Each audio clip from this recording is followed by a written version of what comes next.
पथ सफलता YouTube channel पर सभी साथियों का मैं शिंबू दयाल सैनी हार्दिक स्वागत करता हूं। वीडियो को आप पूरा देखें, ध्यान से देखें और अपनी तैयारी का मूल्यांकन करें। रीट भर्ती परीक्षा 2020 आज का विषय सामाजिक विज्ञान। आज का टॉपिक मौर्यकाल, प्रशासन और संस्कृति, समाज और संस्कृति। Test number 4। महत्वपूर्ण वीडियो, 20 परीक्षोपयोगी प्रश्न आपके सामने। विषय मौर्यकाल, प्रशासन, समाज और संस्कृति। पहला प्रश्न, चंद्रगुप्त मौर्य 321 ईसा पूर्व से 298 ईसा पूर्व, जिसका शासनकाल, के प्रधानमंत्री चाणक्य द्वारा रचित अर्थशास्त्र ग्रंथ किस विषय पर आधारित है? ऑप्शन है आपके सामने, धर्म, अर्थशास्त्र, राजनीति या सामाजिक। किस विषय पर है साथियों? इसका सही उत्तर है ऑप्शन 3, राजनीति पर। चाणक्य का अर्थशास्त्र राजनीति पर आधारित है। अगला प्रश्न, कौटिल्य, जिसको हम चाणक्य के नाम से जानते हैं, द्वारा रचित अर्थशास्त्र ग्रंथ में कितने व्यापारिक मार्गों का उल्लेख मिलता है? बहुत ही महत्वपूर्ण प्रश्न है परीक्षा के लिए। ऑप्शन है 2 मार्ग, 3 मार्ग, 4 या 5। तो इसका सही उत्तर है ऑप्शन 3, 4 व्यापारिक मार्गों का उल्लेख इस ग्रंथ से हमें प्राप्त होता है। अगला प्रश्न, प्रश्न नंबर 3, निम्नलिखित में से भारत का प्रमुख जासूसी ग्रंथ माना जाता है? ऑप्शन है अर्थशास्त्र, मुद्रा राक्षस, इंडिका या वायु पुराण। भारत का प्रमुख जासूसी ग्रंथ कौन सा माना जाता है? साथियों, मौर्य काल से संबंधित ये महत्वपूर्ण प्रश्नोत्तर वाला वीडियो है। आप इसे पूरा देखें और अपनी रीट भर्ती परीक्षा की तैयारी का मूल्यांकन करें। तो इसका सही उत्तर है ऑप्शन 2, मुद्रा राक्षस। मुद्रा राक्षस संस्कृत का ऐतिहासिक नाटक है। इसके रचयिता विशाखदत्त हैं और इसकी रचना 4वीं शताब्दी में हुई थी। अगला प्रश्न, सुदामा गुफा समर्पित थी? ऑप्शन है पाशुपत संतों को या आजीवक संतों को या जैन साधुओं को या बौद्ध भिक्षुकों को। किसे समर्पित थी? इसका सही उत्तर विचार करें। सही उत्तर है ऑप्शन 2, आजीवक संतों को। सुदामा गुफा गया, जो बिहार में है, के निकट बराबर की पहाड़ियों में स्थित है। मौर्य सम्राट अशोक ने अपने राज्याभिषेक के 12वें वर्ष में आजीवक संतों को ये गुफा दान में दी थी। अगला प्रश्न, प्रश्न नंबर 5, मेगस्थनीज की इंडिका को पुनः किसने लिखा था, जिसे द्वितीय इंडिका भी कहा जाता है, जिसमें पाटलिपुत्र का नाम पॉलीब्रोथस मिलता है? ऑप्शन है आपके सामने 4 विद्वानों के नाम। पहला डॉक्टर टिफेन थेलर, या दूसरा जेम्स प्रिंसेप, विलियम जोन्स या स्वान बैक। किसने इंडिका को पुनः लिखा? विचार कीजिए। सही उत्तर है ऑप्शन 4, डॉक्टर स्वान बेक ने इंडिका को पुनः लिखा, जिसे सेकंड इंडिका कहा जाता है। बहुत ही महत्वपूर्ण परीक्षा के लिए है ये सभी प्रश्न। आप वीडियो को पूरा देखें।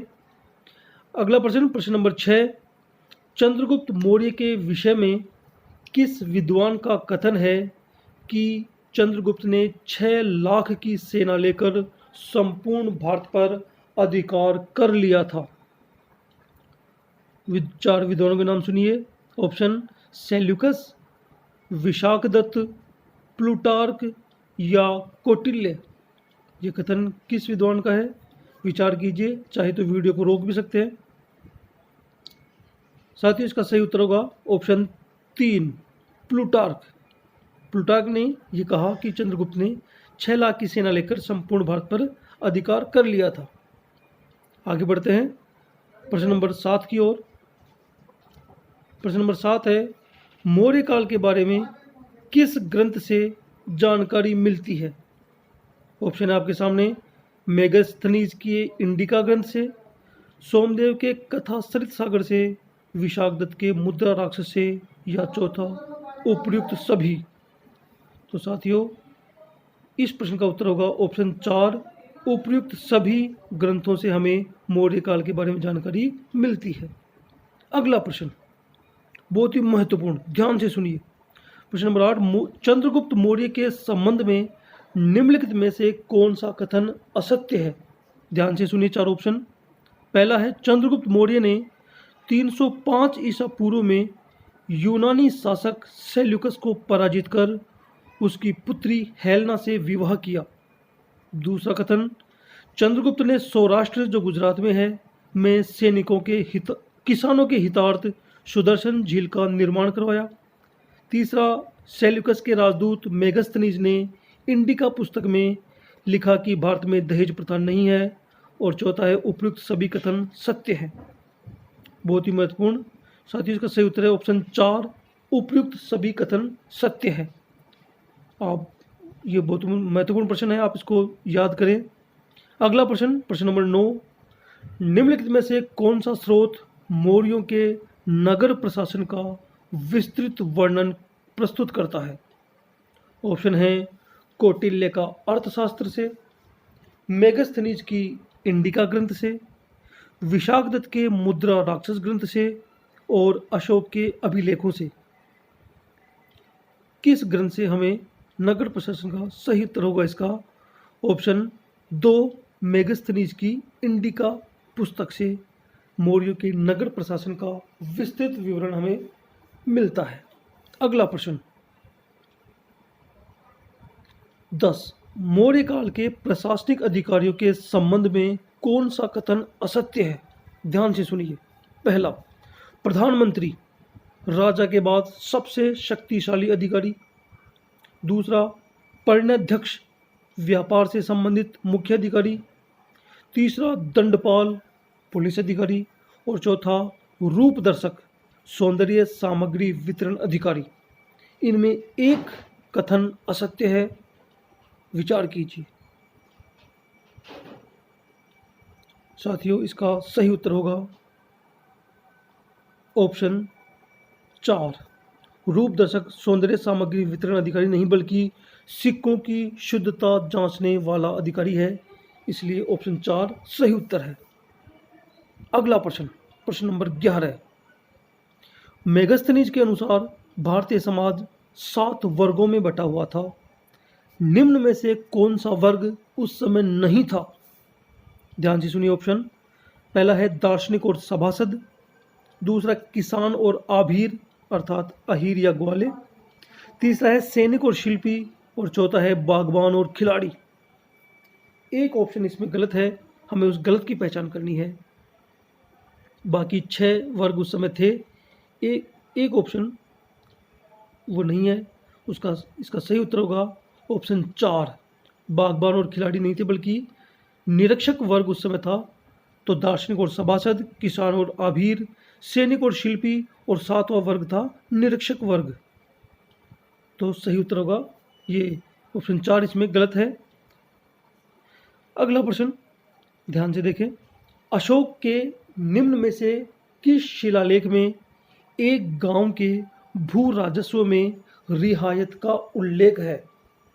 ऑप्शन है, सारनाथ का स्तंभ लेख, गिरनार का स्तंभ लेख, सांची का स्तंभ लेख या लुम्बिनी का स्तंभ लेख। बहुत ही महत्वपूर्ण प्रश्न है, इसका सही उत्तर होगा ऑप्शन 4, लुम्बिनी का स्तंभ लेख से ये उल्लेख, ये वर्णन हमें प्राप्त होता है। अगला प्रश्न, प्रश्न नंबर 13, बहुत ही महत्वपूर्ण प्रश्न। निम्नलिखित में से कौन मौर्य शासक बौद्ध धर्म के अनुयायी थे? सुनिए पहले, चंद्रगुप्त, अशोक, बिंदुसार और दशरथ। अब हमें बताना है कूट के आधार पर। ऑप्शन 1, 1 व 2, ऑप्शन 2, 2 व 3, ऑप्शन 3 में 3 व 4 और 4 में 2 व 4। कौन कौन से मौर्य शासक बौद्ध धर्म के अनुयायी थे? विचार करके देखिए। 2 लोग थे जो बौद्ध धर्म के अनुयायी थे। इसका सही उत्तर होगा ऑप्शन 4, 2 व 4 अर्थात अशोक व दशरथ बौद्ध धर्म के अनुयायी थे। अगला प्रश्न, किस ग्रंथ में सम्राट अशोक के महलों के संदर्भ में लिखा है कि इन्हें देवताओं द्वारा बनाया गया है? 4 ग्रंथों के नाम सुनिए। पहला सी यूकी या येनतू, फो क्योकी और फाचियन। सही उत्तर विचार कीजिए। सही उत्तर इसमें होगा ऑप्शन 3 फो क्योकी। इस ग्रंथ में ये लिखा हुआ है और ये फायान द्वारा रचित ग्रंथ है। अगला प्रश्न बहुत ही महत्वपूर्ण, ध्यान से सुनिए। कथन ए है, मौर्यकालीन शासकों ने धार्मिक आधार पर भू अनुदान नहीं दिया था। इसका कारण बी है कि भू अनुदान के विरुद्ध कृषकों ने विद्रोह किया। इन दोनों कथनों पर विचार करिए और कूट का प्रयोग कर सही उत्तर चुनिए। पहला है ए और बी दोनों सही हैं तथा बी ए की सही व्याख्या है। ऑप्शन 2 ए और बी दोनों सही हैं परंतु बी ए की सही व्याख्या नहीं है। ऑप्शन 3 ए सही है परंतु बी गलत है। और 4 ए सही है परंतु ए गलत है परंतु बी सही है। बहुत ही महत्वपूर्ण, विचार करके देखिए। वीडियो को रोक भी सकते हैं। साथियों, इसका सही उत्तर क्या होगा? विचार देखिए। इसका सही उत्तर होगा ऑप्शन 3 ए सही है परंतु बी गलत है। तो मौर्यकालीन शासकों ने धार्मिक आधार पर भू अनुदान नहीं दिया था, ये बात सही है। अगला प्रश्न ध्यान से सुनिए। अशोक के संबंध में कौन सा कथन असत्य है? पहला कथन, अशोक प्रारंभ पहला कथन सुनिए। पहला कथन है, अशोक प्रारंभिक जीवन में पाटलिपुत्र का राज्यपाल था। दूसरा कथन है, अशोक के शासनकाल में पाटलिपुत्र में तीसरी बौद्ध संगीति का आयोजन हुआ। तीसरा है, अशोक ने चंद्रगुप्त मौर्य के द्वारा बनाई गई सुदर्शन झील का जीर्णोद्धार करवाया। और चौथा, अशोक ने देवानाम प्रियदर्शी की उपाधि धारण की। इन 4 कथनों में एक कथन असत्य है और वो है ऑप्शन 1, अशोक प्रारंभ में पाटलिपुत्र का नहीं बल्कि उज्जैन का राज्यपाल था। बहुत ही महत्वपूर्ण प्रश्न है ये। अशोक के संदर्भ में एक असत्य कथन की पहचान करनी थी हमें और उसका सही उत्तर है ऑप्शन 1। आगे बढ़ते हैं प्रश्न नंबर 17 की ओर। निम्नलिखित में से किस ग्रंथ में भारत के व्यापारिक मार्गों का उल्लेख किया गया है तथा दक्षिण भारत के व्यापारिक मार्गों को सर्वाधिक महत्वपूर्ण बताया गया है? 4 ग्रंथ हैं आपके सामने। विशाखदत्त की मुद्रा राक्षस में, मेगस्थनीज की इंडिका में, हेमचंद्र की परिशिष्ट पर्वन में या कौटिल्य के अर्थशास्त्र में। किस ग्रंथ में भारत में के व्यापारिक मार्गों का उल्लेख किया गया है? विचार कीजिए। बहुत ही डीपली प्रश्न है मौर्य काल के संबंध में ये वीडियो। सही उत्तरों को साथियों ऑप्शन 4 कौटिल्य के अर्थशास्त्र में यह उल्लेख हमें प्राप्त होता है कि भारत के व्यापारिक मार्गों का उल्लेख किया गया है इसमें और दक्षिण भारत के व्यापारिक मार्गों को सर्वाधिक महत्वपूर्ण बताया गया है। अगला प्रश्न, प्रश्न नंबर 18। कौटिल्य के सप्तांग सिद्धांत के अनुसार राजतंत्र के लिए कौन सा अंग अनिवार्य नहीं है? ऑप्शन है राजा और जनपद, दूसरा है परिवहन और सड़क, तीसरा कोष और मंत्री और चौथा अमात्य अर्थात मंत्री। तो साथियों एक ऑप्शन इसमें गलत है, उसकी पहचान करनी है।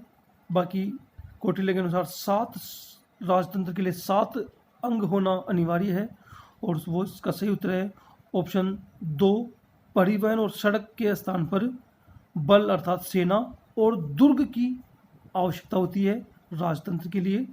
तो 7 हो गए, राजा और जनपद, कोष और मित्र, अमात्य, बल अर्थात सेना और दुर्ग। बहुत ही महत्वपूर्ण प्रश्न था ये।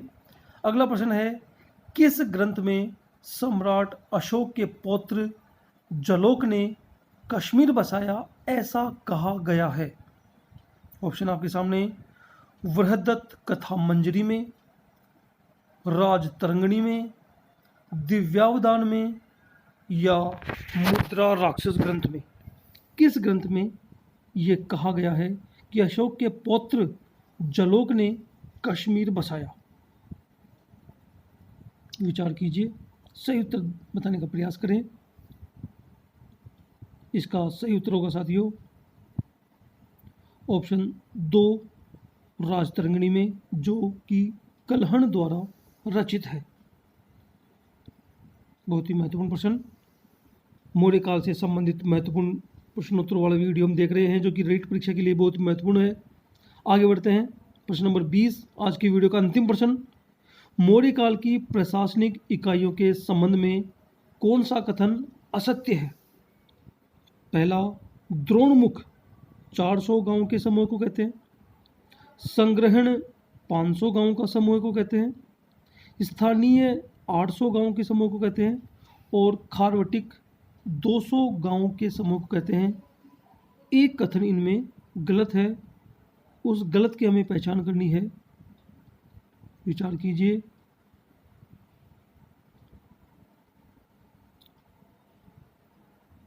पथ सफलता यूट्यूब चैनल पर आप ये प्रश्न देख रहे हैं। साथियों, इसका सही उत्तर होगा ऑप्शन 2, संग्रहण 500 गांव का समूह नहीं बल्कि 100 गांव के समूह को कहते हैं। ये आज की वीडियो का अंतिम प्रश्न। साथियों, रीट भर्ती परीक्षा 2020 की तैयारी के लिए देखें हर रात 9 बजे महत्वपूर्ण प्रश्नोत्तर वाला वीडियो। हमारे यूट्यूब चैनल पथ सफलता को लाइक और सब्सक्राइब करें। किसी प्रकार के शंका समाधान के लिए हमें अपने विचार कमेंट्स बॉक्स में ज़रूर लिखें। धन्यवाद साथियों। और अब मैं आपको हमारी पथ सफलता टीम के जो स्टार हैं, जो इसके मेकर्स हैं, उनको आपके सामने ला रहा हूँ इस एक छोटे से वीडियो के माध्यम से। आप इस वीडियो को ध्यान से देखें।